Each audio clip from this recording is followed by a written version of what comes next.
Welcome to the Life's Best Medicine podcast, where we are finding hope and healing one episode at a time.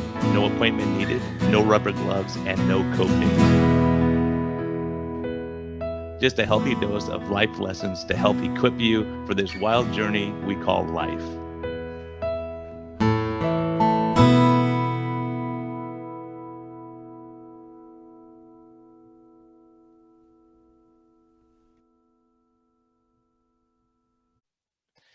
This episode of Life's Best Medicine is brought to you by the great people at Simply Snackin'.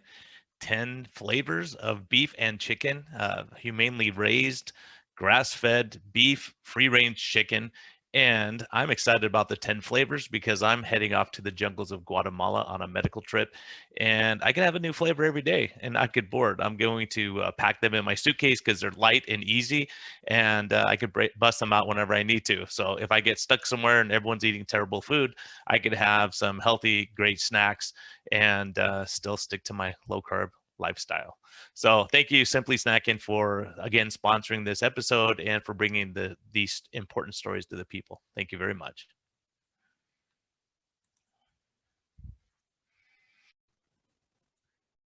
Hello and welcome back to the Life's Best Medicine podcast. This is a guy, he was instrumental in this podcast coming around. He's been huge with Low Carb MD, helping us behind the scenes. Just a great guy. He has a great story. It's like, man, it's such an honor to know him as a friend and to have him on. Chris Cornell, welcome, man. Oh, it's great to be here. Thanks for having me. Thanks for lowering your standards a little bit to let me come on your podcast. This is like right up there with my very top podcasts. I've liked Low Carb MD ever since you launched that, and Life's Best Medicine is an amazing podcast. So it's an honor to be on here. Oh man, it's great to have you on, man. It is definitely a step up for me to have you because you have a ton of life's wisdom, and you were I was bouncing this idea about this crazy podcast. I'm like, what do you think, Chris? Because you're a sound guy. So I was like, what do you think about this? I really want to bring positivity. I want to bring great stories, and like you have a great story, and not just because of the weight loss. You're a beast now, man. You have pictures. We'll put a before and after of you right now too. Like you're a beast, and you've accomplished a ton, but even that's a huge feat in itself, how you've transformed your life. So we'll talk about that a little bit, but also your battles with health and what you've been through in life and what lessons you've learned. Because, you share a lot of wisdom on Twitter, and I was noticing you on Twitter before we knew each other. Right. And we kind of just, I started seeing your positivity and what you were saying. I was like, I like this guy. And it turned out that, everything was great. And then Tro roped you into our podcast somehow, helping us out. And then we've just developed this friendship and, what do I want to say? Collaborating together. Right. So welcome, man. Oh, thanks. Yeah, this has been quite a journey from my whole experience with the low carb community has really resulted in a big transformation in my life. And as I've said oftentimes on Twitter and to people when I talk to them in person, it's like one positive change in your life can start to trigger an avalanche of positive change. Just like negative change can catapult things in the wrong direction. But it all started for me when I found low carb, and I was able to do something that I had been unsuccessful at for decades, and that was to sustainably lose weight. And it was just an incredible experience for me.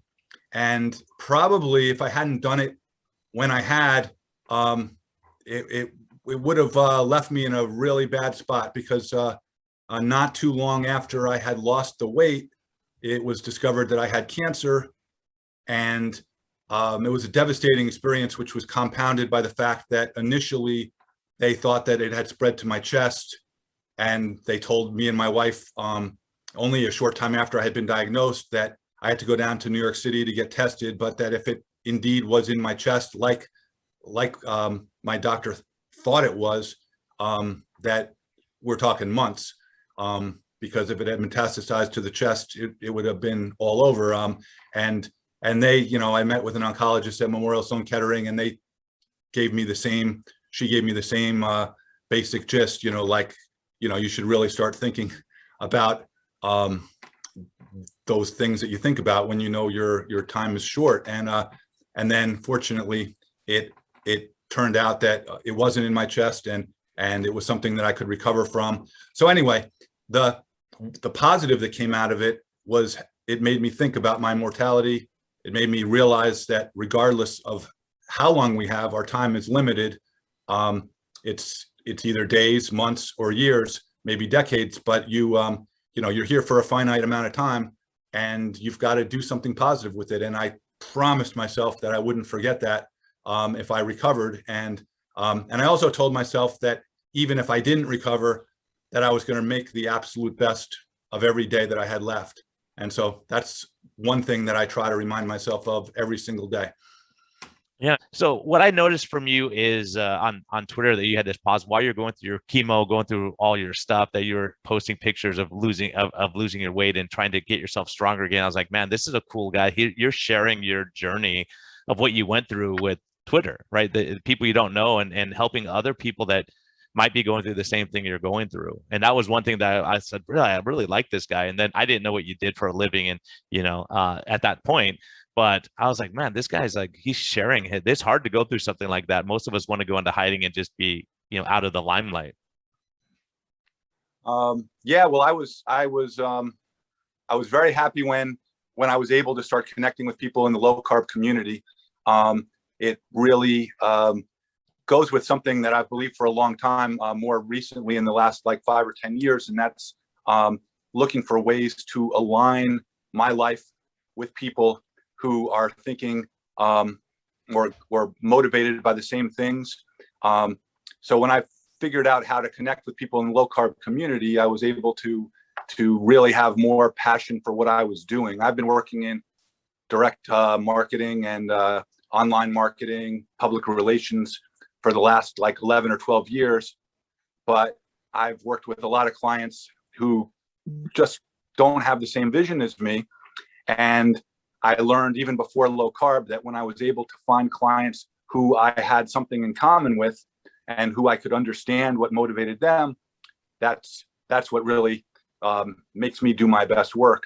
So anyway, with low carb, getting involved with Low Carb MD has been something that I've been really passionate about. And subsequently, I've been able to do some work with Low Carb USA and the Society of Metabolic Health Practitioners.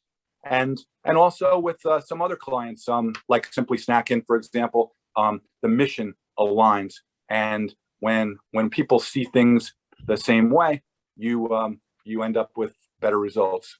Okay, man. Since you said it, Simply Snacking, they're sponsoring this podcast, and that happened because of you. You go, I'm. When you start talking about Simply Snacking all the time, I'm like, Chris, what are you doing, man? Why are you like, for me, Low Carb MD, as people know, we never got a sponsor because we wanted to keep our credibility. So you're like, you got to try this stuff, right? I'm telling you, it's good. And, with your weight loss journey, that's been your go-to. So maybe you could do a quick commercial for them too. Since they're sponsoring us, we might as well, there's a perfect time to do that. Because I'll tell you, this morning, I'm like here all day working, and I'm like, I'll take a couple like Simply Snacking with me. I'll have some beef jerky, and I know I'm not like, I didn't even look. I just went in there as a grab bag because I know what the 10 flavors. I just grabbed 2 or 3. And I'm like, okay, I'll see. What am I, low carb or lower carb or what? I don't even know. I'll be surprised when it's my little lunchtime. So you got into it. How did you like? What for you? What was it that drew you to them or made you like start supporting them?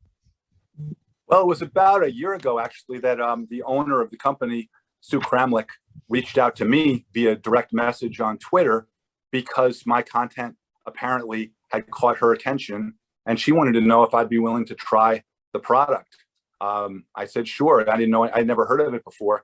And she sent me a variety pack, and I opened it up on my kitchen table and let my daughter and my wife share. And the response was unanimous. And so I started, I actually wrote a review for her, no money involved. I wasn't being sponsored or anything. I received the 10 pack. And I wrote the review, and she really liked it, and she thanked me for it. And I talked to her for a while, and I learned that she's a person who I really respect her values. And she has been doing a lot to support other people in both the fitness community, the low carb community, and her company is a really good small business in Wisconsin. Anyway, I liked the product, never thought about it again until 6 months later. When she reached out to me again and asked me if I would do some marketing for her. And she sponsored my email which I send out every week for the last 42 weeks. That's another thing. The email that I started last June has helped me connect with the community in ways I never dreamed of. I get people sending me feedback, suggestions, responses. It helps me in my learning process, and it helps me to share with other people. But anyway, Simply Snackin' has sponsored the biggest comeback email, and that's led to me writing feature articles on their behalf, which I really love doing. It helps me become a better writer. It helps me meet people that help make my life better. In the last 2 or 3 months, I've gotten to write articles about Ted Naiman and his protein energy diet and his book, JT Tushera with his body strength training. I've gotten to interview and write an article about Marissa Howard, who is a steeplechaser who is hoping to be competing in the Tokyo Olympics. And I recently wrote a feature about a woman named Chida Emba, a Harvard graduate who majored in molecular and cellular biology, and then went on to be on the U.S. national rugby team with hopes of playing in the Olympics in Tokyo. So anyway, I've gotten to interview Nick Norwitz for an article for SMHP. I've written articles for you, for Dr. Tro. The things that I learned just through writing these articles is worth the price of admission right there. It's unbelievable. Yeah, for me, this is a dream too, that I get to interview people like you and I have someone sponsor. Because for me, paying out of pocket for this stuff, it's hard to get Patreon supporters. It really is. And so we learned that through Low Carb MD, even though we have over 3.5 million downloads or whatever. You start realizing it's hard to do it on your own. And when the whole horse is strapped to your back, it gets a little heavy. So yeah, that's why when you said you and Sue have you have the same interests, you guys you're doing the same thing. You want to help people, and she loves your content. I was like, okay, let's talk. And so I was excited. So thank you for sponsoring us, Sue. We really appreciate it. And we all stand for the same thing. So there is no conflict of interest for me. It's a confluence of interest. We see things the same way. And I'm excited packing my stuff for Guatemala. I'm like, oh, I can slip a bunch of these in the airport. My buddies are going to love me, So here you go. Eat something healthy instead of eating garbage food in the airport. Things like that just make it an easier process for us. So thank you, Sue. And that's just sincere. That just kind of came up. But, Chris, the thing about you is when you went through your treatment, how did you, for people who are listening, who are struggling with cancer, this is hearing those words, and as a doctor, having to give those words is really, really tough. How was it presented to you? How was it done in a kind way where it was compassionate, or did they just go, oh, you got cancer here, good luck type thing? Because I've heard both sides of that with physicians for sure. Oh, it was, no, there were aspects of it that were absolutely brutal, and it makes me understand and empathize with people that are going through it more than I ever could have understood before. And I got to say that my experience, was probably nothing compared with what a lot of people. Well, heck, when I would sit in the waiting room for my radiation treatment for, I think it was 6 consecutive weeks of every other day radiation treatment, and then I had 3 rounds of chemo each with 2 days. I'd be sitting in the waiting room talking to other men who were going through some of the same things I was going through, but some of them so much worse. Like some of them were there for their 3rd time dealing with cancer that was no longer any hope for cure. They were just, talking about whether they could extend the life for another year or whatever. And some of the attitudes were unbelievable. I mean, these people, they were, number one, they would talk to me, and we would, we would be able to relate to each other. Some of them were also in my situation, and we would congratulate each other. I've kept in touch with some of the people that I've met. I actually went to a concert with one guy who started treatment on the same day. We both had the same positive outcome, and we went to a concert last year, had a good time, and we keep in touch. I've talked to him on the phone, every couple of months. Just we check up on each other, see how we're doing. And so, but anyway, back to your original question. I remember, I'll never forget the day. It wasn't, the diagnosis was bad, actually. I've written about this. The diagnosis, I had been helping my friend my friend Nancy, who was a bridesmaid in our wedding, her house basically was gutted, burned down to the bricks. Okay, the house that her family had lived in for her whole life, and she was living in by herself. And her house had burned down, and I spent the day helping her clean out her house and look for her cats who had perished in the fire. And while I was helping clean out the house, a garbage truck hit my car in front of her house. And while I was going to the car, I got in the car to get my driver's license out so that I could give it to the police for a report. My phone rang, and it was my doctor who informed me that I had cancer. So that was how I found out about having cancer. And then when but it got worse, because that was when they told me they thought that it was in my chest. They told me that there was a likelihood that it was not going to have a good outcome. I really did some soul searching, and there were times when the doctors, I think, could have done a better job of bracing me and my wife for it, but ultimately they did a good job curing me. So I certainly am more grateful than anything else. Yeah, that's a hard thing for a lot of people, when you get diagnosed, and even from the doctor's perspective, you think, oh no, I don't want to break this news. It's hard. And so it's a hard thing. And doing it over the phone is kind of brutal. I think that's really, having that human contact. And that's one of the things we're seeing with COVID. It's hard because you don't have that human connection. They can't put their hand on your shoulder and, like really connect with you. And I think when you hear news like that, no matter what someone says, it's like, you go blank after that, because it's just, so I hear people all the time. I go, how did the doctor tell you that? I heard the word cancer and I was like, done. I couldn't even focus anymore, And so it's those kind of things. Or if someone comes out of surgery, I'll say, what did the surgeon say? First of all, they're drugged up, and so they don't know. And then the surgeon doesn't like communicate with the family or tell people sometimes. And that's really, communication is really the key. And the other point also with this is the importance of community, because that community helped you get through it, and you build that community. And that's something we're trying to do in our practice too, is have people who are going through the same type of thing you are support you, someone who's been through it, and someone who's going to go through it, and someone who's in the middle of treatment. And with weight loss or diabetes or whatever it is, it's always so hopeful for people to see that they're not the only one. Yeah, well, when you talk about community, I can only stress that people should try to embrace it and try to look for the people who can help them, the people that will support them. I've heard this theme come up over and over again. It not only when it comes to, I've heard so many people talk about this. I've heard Stephen Tucker talk about support and hope. Jen Unwin talks about hope, having hope, and then having support. The support, you and Tro talk about the importance of support in weight loss, but it's true with everything. It's true with fitness, and I'm lucky. I'm fortunate to have support in the Twitter community, to have support with the people I work with, and to have support in the family. I have, my mother is still alive. She's very supportive.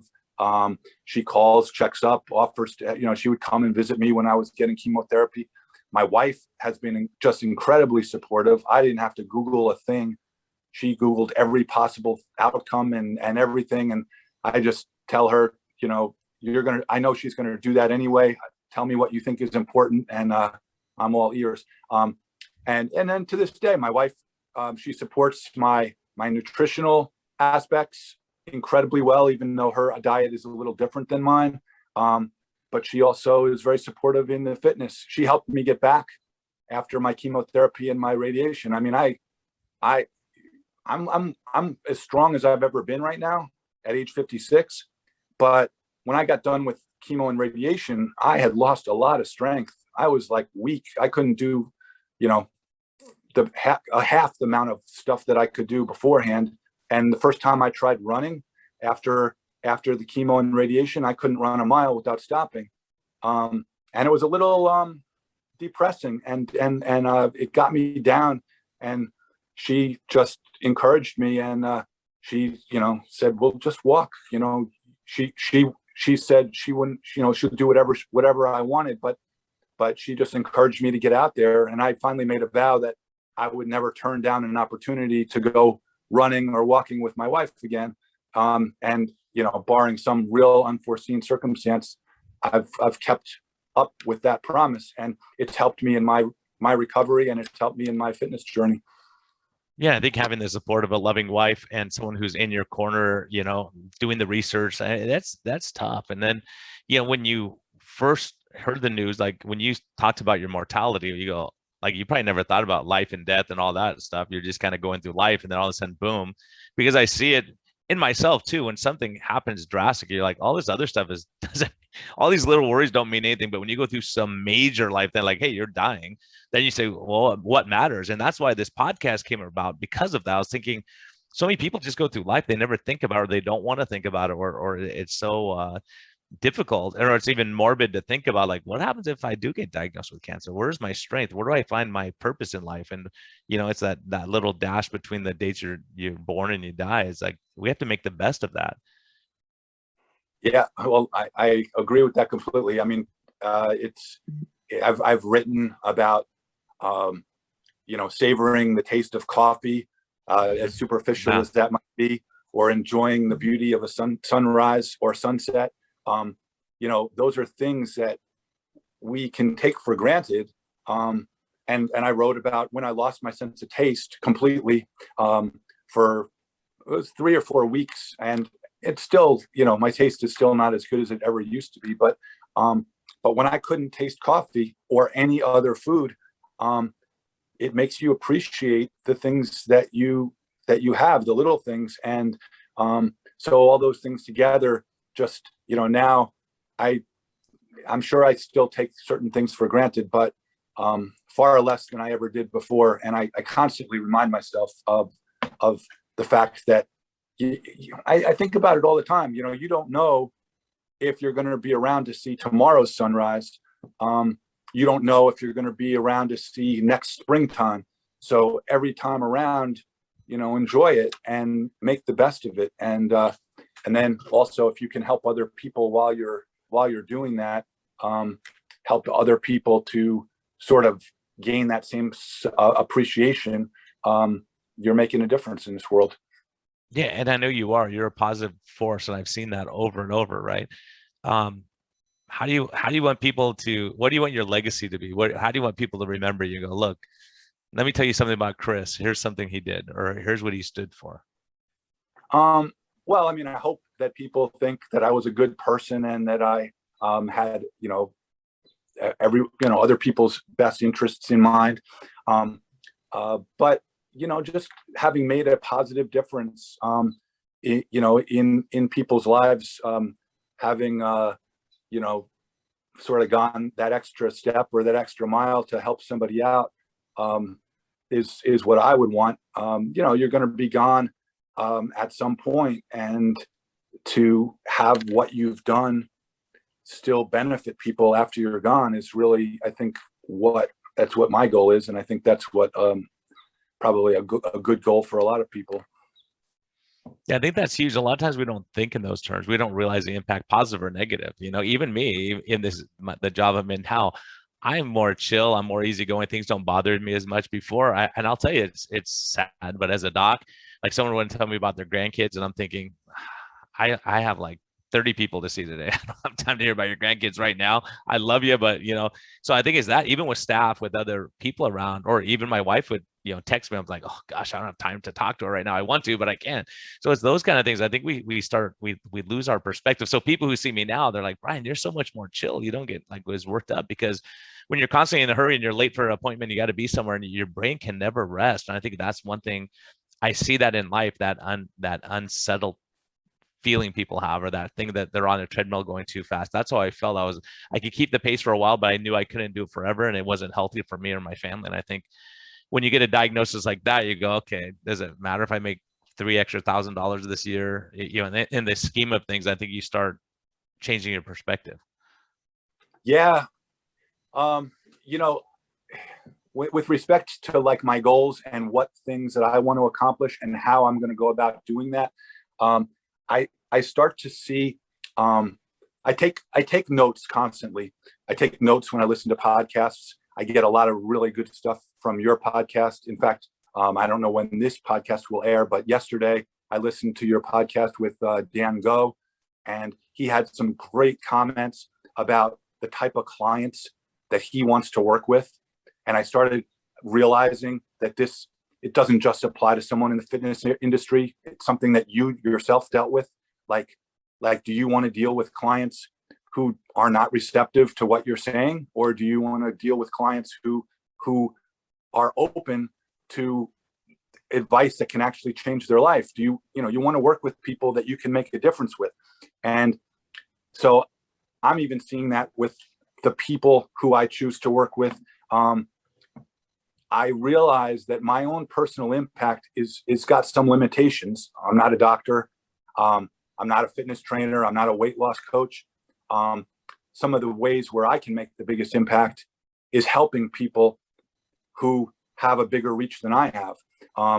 I've put people in touch with Low Carb MD podcast and personally gotten thank yous after the fact, even though I didn't do any of the work. They listened to the stuff that I recommended that they listened to, and then they tell me Life's Best Medicine or Low Carb MD has made a difference in their life. So the same thing, when I work with anybody now is looking for ways to align all of those things so that I can leverage my abilities to help more people with a difference. Yeah, I think that's really important. I think that's one of the things I've seen with this podcast, Life's Best Medicine, and you shared the vision with me too. I was bouncing this off. Am I nuts here? Like going out of the low carb realm, because I realized like, okay, you can lose weight and you can feel better, but once you're still a miserable person, like if you don't have perspective on life, and I think I have a unique perspective because as a doc, I see life and death. I do, and I'm like, okay, this isn't a life and death situation, and sometimes you can just go, this isn't that big of a deal, but to that person, it's a big deal, right? So I think it's what we've seen, and what I've gotten a lot of emails and people reaching out, on Twitter, anywhere, going, thank you, because, I've walked away from my Jewish faith. I've walked away from my Muslim faith. I've walked away from whatever, my passion in life, and I'm just doing a job that makes me miserable. And I have no peace right now. And I'm looking for that peace. So at least sometimes looking for that. And I'm shocked as a doctor, how many people I say, where do you find peace? And they don't know. They have nowhere that they find peace. So like, it could be one guy yesterday, he goes, oh, I pick up the guitar and start playing, or I go and, do an artwork, or I do, like the sunset, or go for a walk, or like when you posted your ice skating on the pond and stuff. So, cool stuff like that, where you go, yeah, I just love like connecting or being with people. And I think that's something we have in common for sure. You just reminded me of something, and that's the fact that, and I think you touched on it in the podcast with Dan Go, about the fact that we don't agree with anybody 100%. And there's a lot of people who we don't even agree with 50%, but you can still find commonality, and you can still benefit from people who you disagree with. And when you talk about putting out the video of the ice skating, it's amazing to me when I share parts of my life. Sometimes I used to worry, like, oh, are my low carb friends going to like my ice skating video, or are my low carb friends going to get on me if I post a picture that has some carbs in it? And then I realized, as long as I am true to myself and I post what's real, I will resonate with somebody. Somebody will say, oh, I also sometimes have food with some carbs in it, and, it's not a horrible thing. And, someone else will criticize me and say, why are you doing that? Or why are you eating that? Or what? But I don't really worry about the people that disagree, because we all disagree with each other at sometimes. I'm looking for the things that resonate, the things that are in common. And I'm also realizing how much I can learn just by tapping into those things from people. Like I get free fitness advice just by putting what I'm doing on Twitter. I don't even have to ask for it. I post a video, and somebody's going to tell me that I'm doing it wrong. But rather than get defensive about the fact that I'm doing it wrong, I say to myself, hey, there's a possibility that I'm doing it wrong. maybe Dr. Stephen Horowitz is going to tell me how to do it right, or maybe JT will tell me how to do it right. And you know what? I've learned how to do a lot of things in the fitness world right because I'm not defensive. I listen. And just because someone tells me I'm doing it wrong doesn't mean that they're right, but I'm open to the thought. And the same with diet. And like if somebody criticizes me for diet, number one, they might be right. But number two, they may just misunderstand or have a lack of understanding where I'm coming from. So I'm always looking for ways to optimize. I've stopped being defensive and I stopped worrying about the people who want to criticize me. I used to get in more fights. Actually, you've inspired me. You personally have inspired me to be less confrontational. I'm not going to back down. But I mean, some people, if they just want to argue endlessly about minutia or lob ad hominem attacks, I will just ignore or mute. But overall, you know. Yeah, I think that's I think that's an important point, Chris. Is like, you look, I do Twitter, for instance. I was looking at going, this is a curse at times, right? Because I'm like, I want to be positive, I want to uplift people, but you know as well as I do, when I talked about positivity, I would get attacked for 3 days for saying there's hope. People go, prove your faith, prove this, and they get into confrontation. These are people who, no matter what you say, it's not going to be good enough. That's why this podcast is part of that, of saying, look, let me present my case not in a Twitter, however many characters we're limited to. I'm not very good at limiting my characters, as people know with me talking. But, when you start looking, it's like, look, it's not for that person necessarily. It's the people who are watching that are on the fence going, does faith matter? I never think about it. Does finding my peace matter? Yeah, I never thought about that. I was just in the current of life, just trying to get through the storm. And so many people can't take a breath and just sit back. I have people, they take a couple of breaths and they lower their blood pressure 20 or 30 points. So you wonder how many people are out there just stressed and tense and worried and have the weight of the world on their shoulders, where it's really not there on their shoulders, but they think it is. But I think of that. And there's the negative people, and I really want to reach them. They're the one who need it the most. And they're the ones who I'm probably not going to reach. Like, they're going to look and go, it was too dark. Brian's, he's doesn't use proper English, whatever it is, they'll find a reason not to like something. And I think, as Zuby said, and some of the other people I interview, they say that says more about that person than it does about you, right? And the other point I would just want to make on that, your video of ice skating, you fell at the end of it, right? You're coming around the corner, everything's beautiful, slow motion, you fall.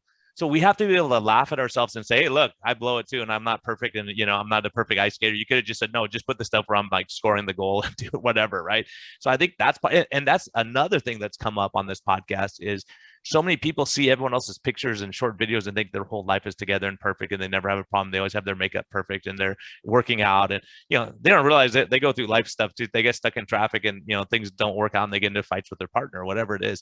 So I think we have a false sense of what reality is. And I think when you say, look, this is me, yes, I do have a blemish here, that's me, and again, it's those people who lose 200 pounds, and people say, oh my gosh, look at the loose skin. It's like, they lost 200 pounds. They've changed their life. They got their brain right. They're making great. So, but I think that those people that are criticizing are always going to criticize no matter what the person does, right? No, you're absolutely right. Number one, I've watched your Twitter feed, and I've seen the people that argue with you on faith, but I know 100% that the number of people that you're impacting in a positive way far exceeds those couple of squeaky wheels. So that never bothers me. When they get out of hand, if they want to really say something that's offensive, which I've seen, there is a mute button and there's a block button. But I never lose sight of the fact that there are people that are taking away the positive. So that's one thing. Number two, the part about showing authenticity and everything is something that has resonated with me. I realize that everybody polishes their image for social media and tries to portray everything perfectly. And I'm guilty of that as well. I mean, I show people when I have a good lifting day, I show the positive, but I've also realized that people like seeing the negative. And honestly, I think I've posted videos of myself failing at my attempt at a bench press max probably more times than I've posted succeeding. I've got a whole library full of me failing on bench press, and I've been chasing this goal for a year now. I want to get 320 pounds one time, and then I'm done. I will continue to lift weights, but I'll never go for another max. I have other goals, but I think that for some reason, I mean, I know there's people that can lift 500 pounds and everything like that, but for a 56-year-old who had cancer and who once weighed 278 pounds, there's something about it that resonates. And I want to do it one time and just use that as an example of what you can accomplish if you're setting your mind to it. And for me, that's going to be a springboard to accomplishing some other non-lifting goals. But I need to get it. Yeah, knowing you behind the scenes, that you're motivated, you have a goal to go towards, and I think that's so important. I think also knowing you, I know it's not out of arrogance, like look how much I can live. It's like look where I came from, going through chemotherapy and all that stuff, and just building your body back and taking one step at a time. The biggest comeback, right? Coming back from the brink, and I think that's one theme that comes through on this podcast. I hope it comes through to people. Is like, look, like Dan Go, he was sitting at his desk contemplating putting a gun to his head, right? He lost everything from having, and he had everything, and he was empty when he had everything. So he started saying, what matters, right? Now he's hanging out with his wife and kids and enjoying life more. And so many of us are so driven that's like, if I have that Ferrari, I'll be happy. Will you? Will you? I know guys with Ferraris that are miserable. I know two guys with Ferraris that sit in the garage with flat tires that they don't drive. It was something that it's just like you doing the push-ups. The bench. You're not going to be any happier when you get, but you've achieved a goal and you go, okay, I accomplished that. They accomplished that goal and it sits in their garage. They don't have to prove anything anymore to people because they realize that was just emptiness for them. And I think that's something as a society we could really learn. Like for me, I took a pay cut. That's why I'm so happy that, it's hard because I want to have a balance, but simply snacking is allowing us to get these stories out. Otherwise they're going to sit in my house until I can save money until I can put it on. Right. So those things, when you appreciate taking a pay cut, back then, low carb MD, I go, I got extra money. I'll just fund this podcast. It's okay. But work sure it does or whatever. It's not a big deal. And look how many lives have been impacted by your story, Tro's story, all these stories we've had on that. We took people from the brink of death or total loss to saying, okay, I have hope now. So that's what we're trying to accomplish here is that, let me give you a little hope. You may not like that I don't have fancy graphics and all that stuff yet, and maybe at some point I will, but it's really about the story. It's about it. There's some movies with not the best acting, but the message of the story is powerful and you go, wow, I got something from that. There's some movies with all the special effects and everything and you get nothing from it. You walk away and go, okay, that was a lot of things getting blown up, but I didn't learn anything about life from that. Yeah, man, there's just so many different directions you can go with this. It's Life's Best Medicine has been so inspirational to me, and I take something out of every single episode, and I guess that's really where I am with everything that I do now. I'm just looking for little pieces of things that I can use to improve my life, and at the same time try to help other people. I don't know. It's all a matter of what you focus on, I think. I think that's true. And I think that is the point. So some people count their blessings. I'm one of those people. I just go, wow, I'm so happy. Like other people see and go, why are you so happy with that? I'm like, I just am. This makes me happy. Like hanging out with my dog, throwing the ball, and she jumps in the water in the pool, and I can see her swim and get the ball and bring it back, and we could just chill, and she shakes and gets me all wet, whatever. It's like those are like little joys. Like you're talking about, like enjoying that cup of coffee. I enjoy that cup of coffee with my wife because for 17 years I didn't have that, right? Except on the weekends. But saying, hey, I can go in half an hour later. My patient is until 9 today, and that's crazy to me. I just love it. So other people are saying, look, I'll work as much as I can and make as much money. I think that's one thing in life that I see people that are hostages to not only carbs, like, food, and, they think life's not going to be meaningful if they don't have cookies all day long. It still will be meaningful without the cookies, right? You have to figure out something else to substitute that with. So I think, those kind of things where we miss out on those moments because we're so driven. For me, my biggest impact I've had is in places like Guatemala, where I'm leaving, in a few days. And I know I'm going to be impacted there. Why? Because I slow down and I'm quiet and I'm listening and I'm seeing people and I'm learning perspective and I'm realizing these guys don't have anything and they're happier than most people I know in my day-to-day life. And so you start really saying, well, what really matters, guys? Oh, you just hit on a point that is so important to me. And that's when you just said about um, substituting one thing for another, that resonates through every aspect of my life. Low carb has taught me how to substitute the foods that are nourishing and filling, and help me improve my health and keep my weight where it needs to be. But I think a light bulb went off in my head when I was at the low carb Boca conference, which is where I met you and had a really good conversation with you. By the way, I think I remember asking you a question at that Boca conference, because I had been listening to you so much, and I asked you what your plans were, because I personally couldn't, it was incongruent to me that you were doing exactly what you were doing in your practice. I asked you what your plans were, and I was very curious because I couldn't see you not pursuing the low carb angle. And then about a week later, you told me that you were in the process of quitting your practice and opening up a low carb direct primary care. But with respect to the substitution, I was going to mention that I saw Rob Sybis do a presentation which talked about dopamine and talked about eliminating that talk. That talk changed my life. Yeah, really. Well, mine too. And I made changes in my life that very weekend because of that talk, which I recommend to anybody. It's available through, I think you can find it on the Keto Mojo website. But it was his presentation at Boca 2020. And in a nutshell, what he was saying is like, look, and this guy's a top-notch, really busy surgeon, very intense guy. And he was talking about, look, take a day, turn off your electronics. You won't die. It sounds crazy, but except this podcast, you can listen. No, I don't think you can even listen to this podcast on there, but don't listen to the podcast. Don't get on your phone. Don't look at the computer. Don't listen to your phone. Sit, get a pen and paper and start writing. What's important? What do I hate in life? What do I love in life? What would I change if I could do anything? And if we took that advice, I think a lot of people would change their path they're on. And that was part of it. I was thinking, that started me thinking, is like, what the heck am I doing? I'm working 14-hour days every day. And the other thing that happened is right after Rob's speech, I was up there asking him, like, are you really doing this stuff, man? Seriously? And there was like 3 people standing there, and I was going to have dinner with Rob that night. And so I felt embarrassed. I said, oh my gosh, I'm so sorry. But it turned out those people, and I said, okay, you can talk to him. I'm going to talk to him later. And those people said, no, we're here to talk to you.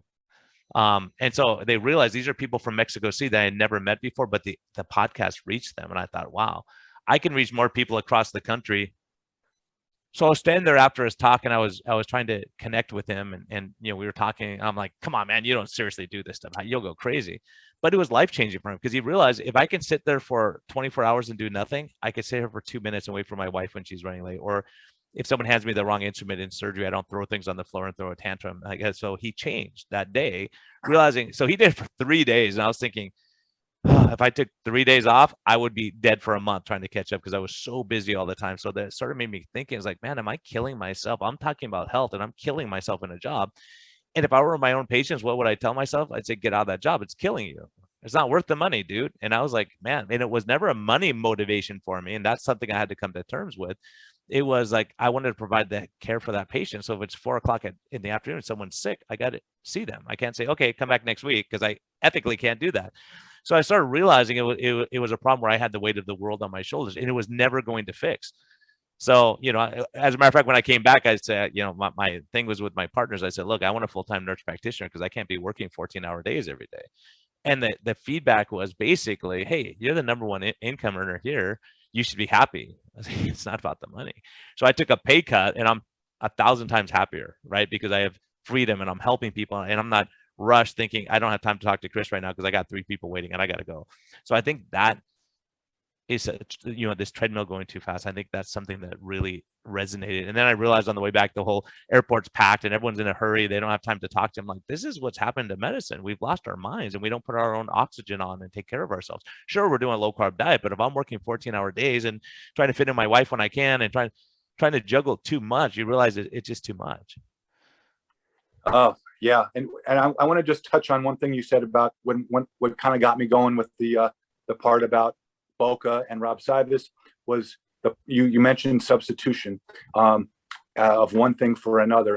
And it went off when I realized that I am now appreciating the taste of like vegetables that I used to not like. I could taste the sweetness of a pepper.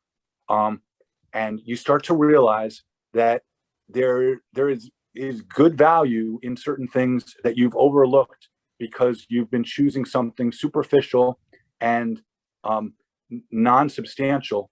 And it's true with food, but it's also true with maybe what you do on social media. It's true with the activities that you do, sitting in front of a television for 5 hours, watching the same recycled stuff over and over, when you could actually use that time to do something 100 times more meaningful or productive. And then, with fitness, I've learned to derive pleasure from the activity itself, which I used to look at running as punishment. And now it's a reward.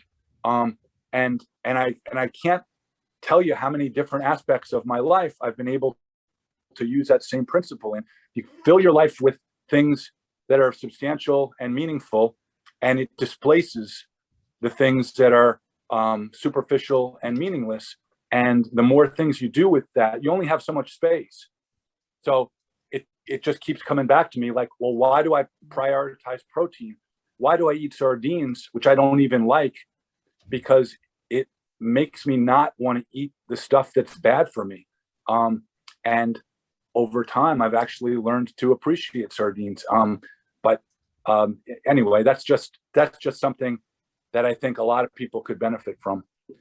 Yeah, and I think that's a big point. Is a lot of us we're looking at the end point, and we don't enjoy the journey. It's like going for a hike. Like, I'm not gonna be happy till I get there. It's like sometimes you take a break and you look around and go, look how beautiful it is here. Wow, listen, it's quiet. Look, and I think there's stuff, and like you were saying, that sense, that appreciation that so many people forget about. Like, you hear stories about everyone's in a building somewhere and there's a fire and no one knows it, but there's one guy who's deaf that says, there's a fire. I can hear it, because he doesn't have the vision distracting him from what he needs to hear. And I think so many things like that where we're totally distracted from what we need to see. And I think that's kind of one thing that I kind of make fun of on the podcast, but it's so true, is I miss out on stuff unless I sit and listen. Because if you're hectic and rushing, you don't listen and go, yeah, maybe I should help that person. Because if you got 300 things to do, you can't help that person. You don't have time for that, right? We've all had times you're driving by someone with a flat tire. You go, I should stop and help that person, but I'm going to be late for work, so I got to get there. I don't have time for that.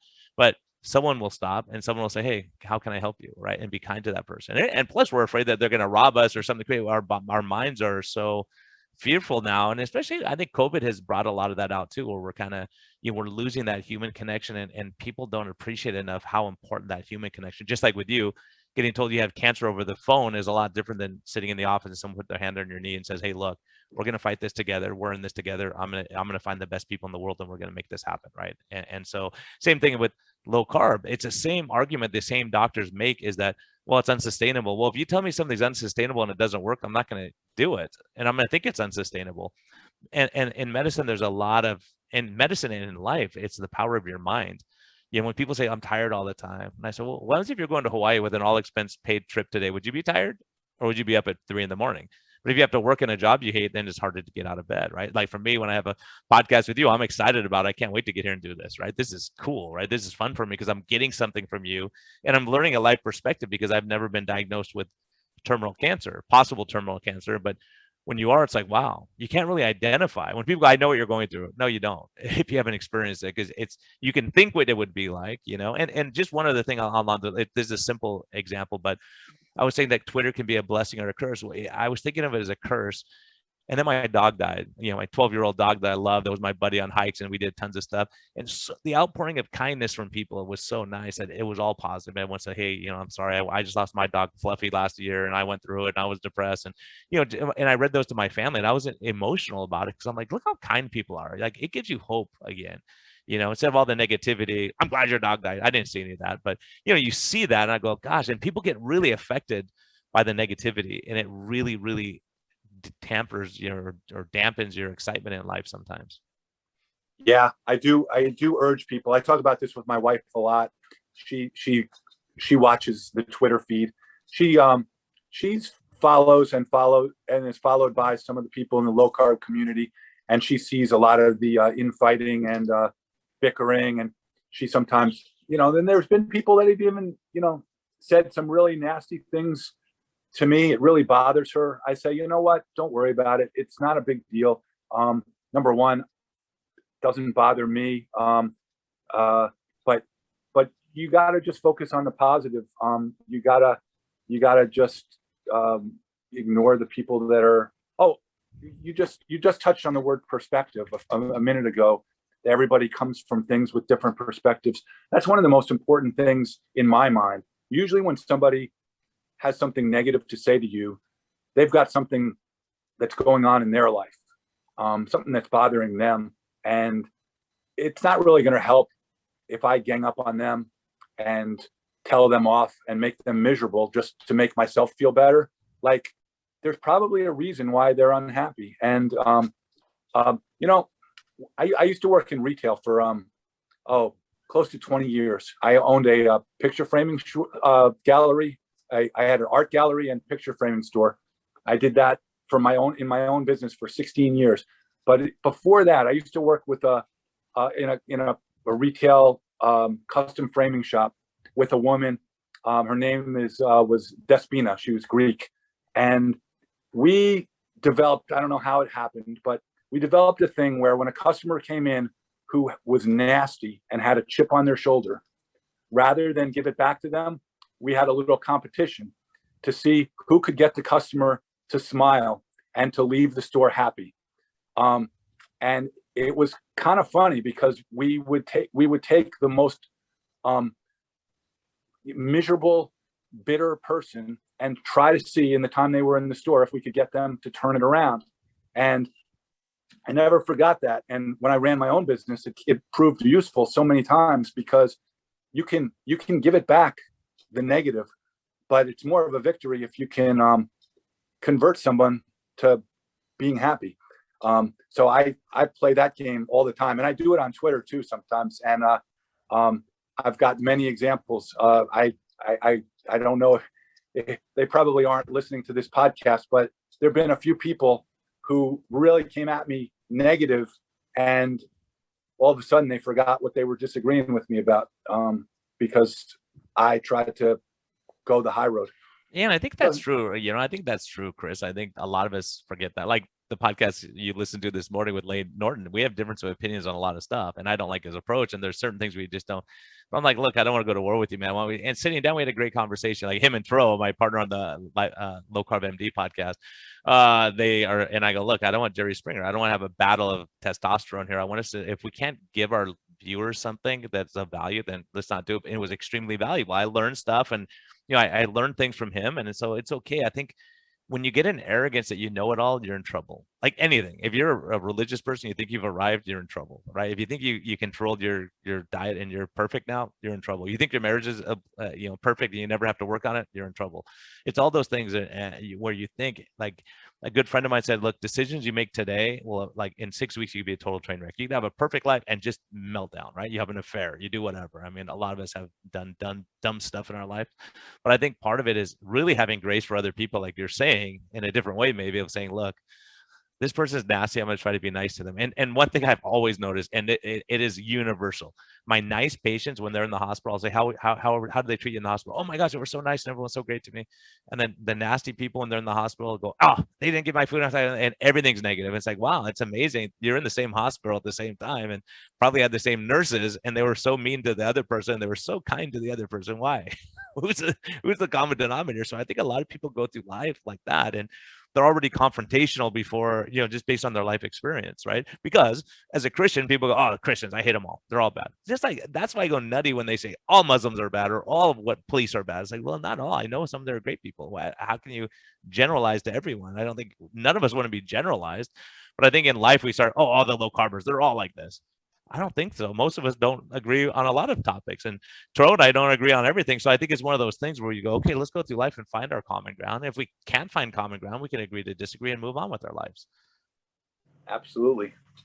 Absolutely. My mom used to tell me that the story about somebody came to our church and asked how the people were in terms of their friendliness. And my my mom said, well, how were they at the last church you were at? Yeah. and she said, because it's probably going to be about the same. Yep, that's exactly right. That's exactly right. Or the last marriage you were at, or the last relationship you were in. I mean, all those things. And people, that's like wisdom right there, Chris. That is so true, though, because a lot of times we make it what we're going to make it, right? And so I think having a presupposition about people, right? Or I think again, we're very good at dividing ourselves. Like, oh, but he doesn't believe this. Oh, he eats cookies sometimes. Oh, I saw Chris eat a piece of bread. Well, if you're preaching that you never eat bread, then you're eating bread. Then you go, okay. But if you go, hey, look, sometimes I have a piece of bread. Big deal. That's your life. And you're being honest and straight up. Who cares? I don't care what people eat if it works for them. Right? I mean, really, it's not, but if you're sick and you have a lot of problems, maybe we got to tailor that. Just like anything. In life, our choices have consequences, right? And people, well, it's okay. Let people do what they want to do. Yeah, but there's going to be a consequence to them doing what they're going to do. If you play on the edge of the cliff all the time with a blindfold on, sooner or later, you're going to misstep and you're going to have trouble. Right? I could pretty much just tell you, or if you stay 10 feet away, you'll probably be fine. So I think it's that kind of stuff where people push their boundaries to a point where they get unhealthy and they cause problems. Yeah. I couldn't agree with you more. I don't know where to go from here. What are the wisdom you got, man? What are some life lessons you've learned along the way? You go, I'm glad that guy taught me that. And this is something like that was important in my life that guided me and that got me to where I am now. Well, the thing that I've touched on a couple of them. I mean, one is to fill your life with things that are meaningful and substantive, and to try to get rid of the superficial and the things that are not important. And that applies to people too. Try to hang out around with the people that you want to be like, rather than the people. With the exception of, I mean, number one, you've got people that are family and friends that if you're not ready, if you don't want to give up on them, you want to inspire them and hope to give them the same thing that you've benefited from. But overall, I aspire to hang around people that are better than me rather than people that are going to drag me down. But I've learned that we do not tap into a fraction of our potential, of how good we can be, of how much we can accomplish. And I've learned that you shouldn't think you know it all, because you probably don't. And you should be willing to admit that you don't know it all, and that you can be helped by people in ways that you never dreamed of. It's amazing how much I've learned in the last 2 or 3 years. And it's contagious. You learn low carb, you get healthy, you sustain your weight. Number one, I'm more healthy and able to do more. I have more energy, and I have more enthusiasm and more adrenaline and everything like that. But that spilled over into the fitness. But then during the time of COVID, I've basically been remodeling the inside of my house in my spare time, doing things like putting in fixtures in the ceiling of my kitchen, which I grew up in a house that had a toolbox that had a hammer, a roll of duct tape, and a screwdriver. The fact my dad, who's no longer with us, would be so impressed that I put a light fixture in my kitchen and didn't electrocute myself. But you can learn how to do just about anything if you put your mind to it, and if you ask the right people the right questions. So that's what I urge people to do. It's like, don't give up. There's a path. It's just a matter of finding it. And that would apply, to your diet, to your fitness, to your spirituality, to your relationships. There's a way to do it. And somebody knows what that way is that can help you. That you should be open to that. Man, I think that's great advice. I think that's something like learn. Like you could go on YouTube and learn something. I always want to learn whatever. There's great people out there who share their knowledge for free a lot of times, and so that's awesome. That's something I think we do on the podcast. We try to share it for free and not charge people. And you go, okay, look, here's something I learned. Learning from you today. There's people this is going to be the thing that turns them around and gives them hope. Hearing your story, go, oh my gosh, he had cancer and he's doing okay now, and he went through chemotherapy and all those kind of things and built his body back.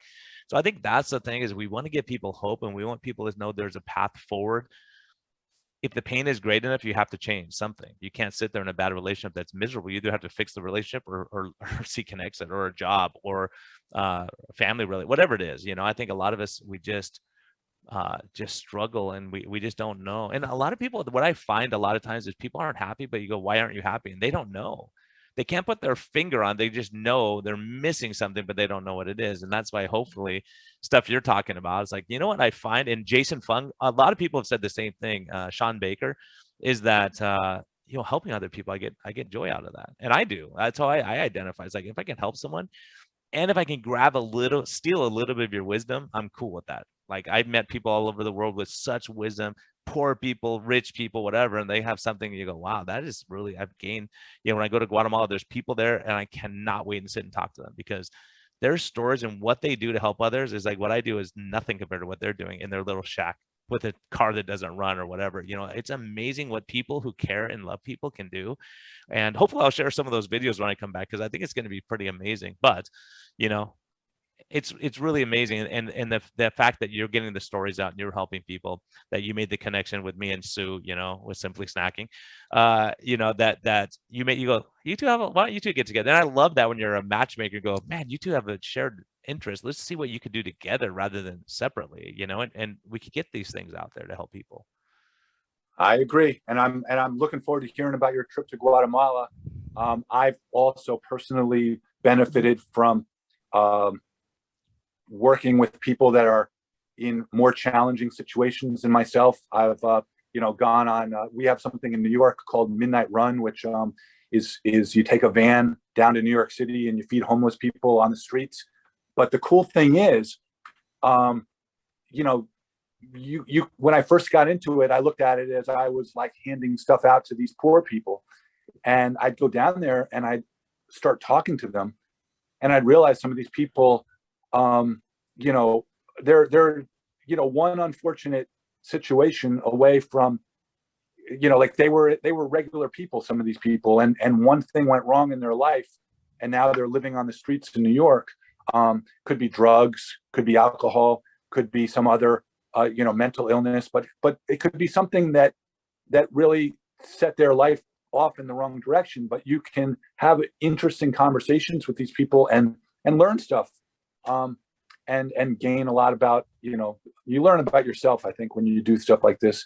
And my wife and my daughter and my son have gone to the Appalachia Service Project down in either like Tennessee or West Virginia, and they've helped people restore their houses. And the same thing, it's life-changing, not only for the people that are benefiting from the work being done, but from the people that go down and do the work. It really affects everybody. Yeah, man, I'll tell stories about that type of stuff too. It's just amazing. And you're right. Once you sit down, we're all human beings. Some people are poor, some people are rich, but and I don't vilify the rich either. I think, look, if you worked hard, I don't vilify people on Twitter. Like Dan Go, he's worked his butt off. He's done all this stuff. He's found a way to help other people. I'm like, cool. Like I don't need to be Dan Go. I don't need to be Zuby.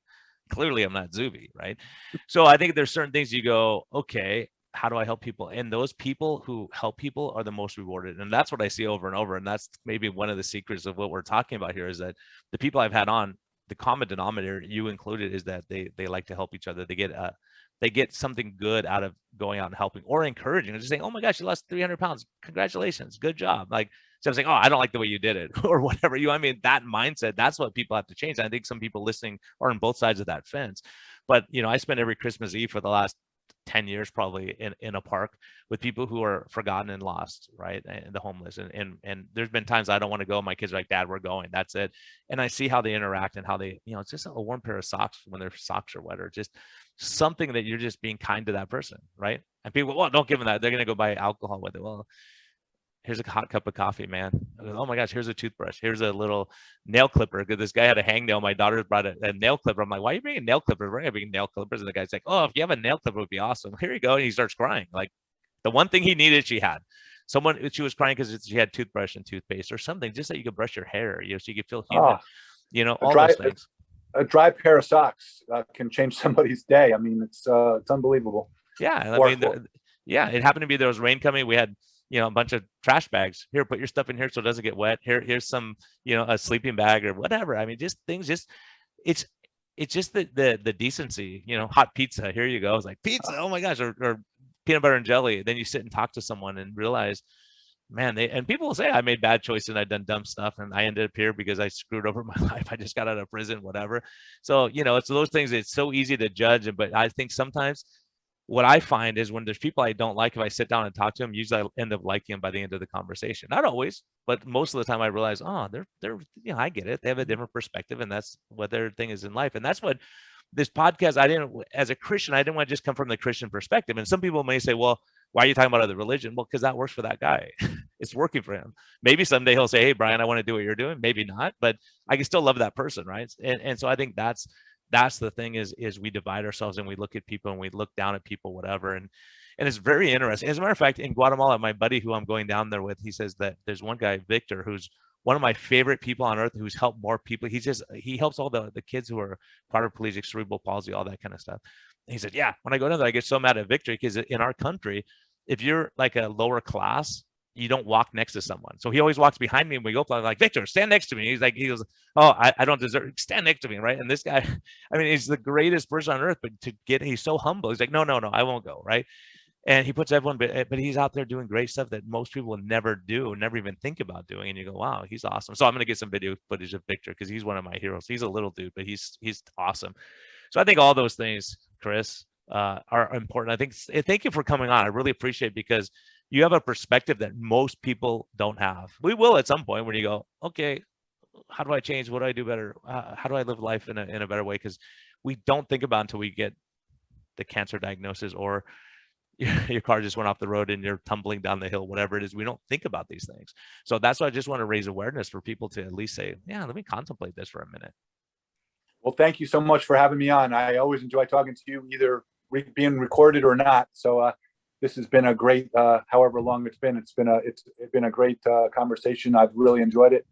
And you're doing amazing work, both in your practice and in your podcasts, and you're changing a lot of lives. So I'm really happy to be a part of it.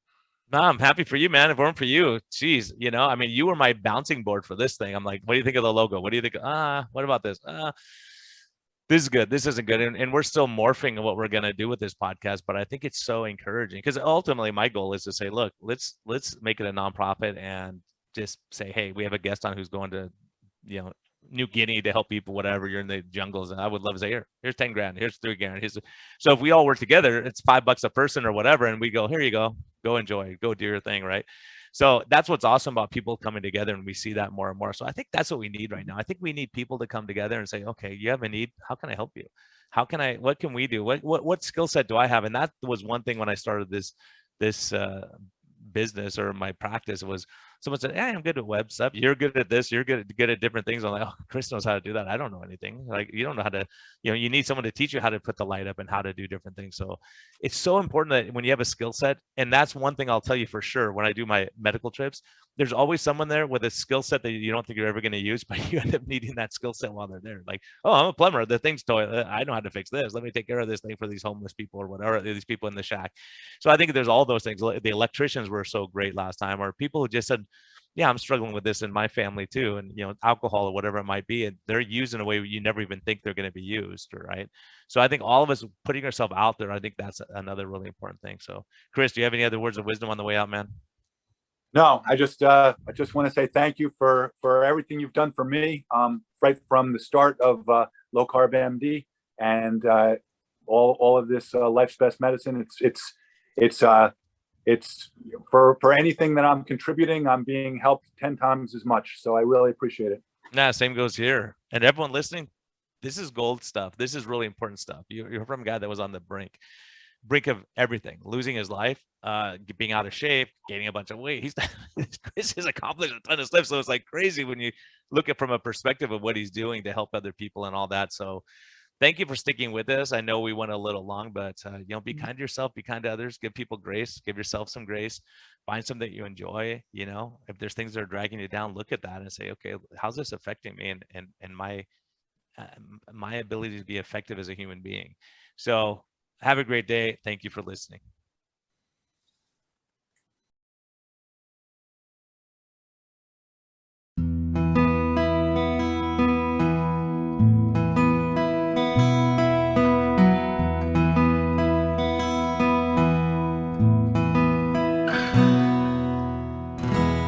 thank you for listening to this episode. We greatly appreciate your support. We would greatly appreciate a positive thumbs up on all of the platforms like iTunes and Spotify or wherever you're listening. And we just thank you for our Patreon supporters. We greatly appreciate your help in getting this message out. We think there's a lot of important information, and hopefully this helps you. Have a great day, and thank you for listening, and thank you for your support.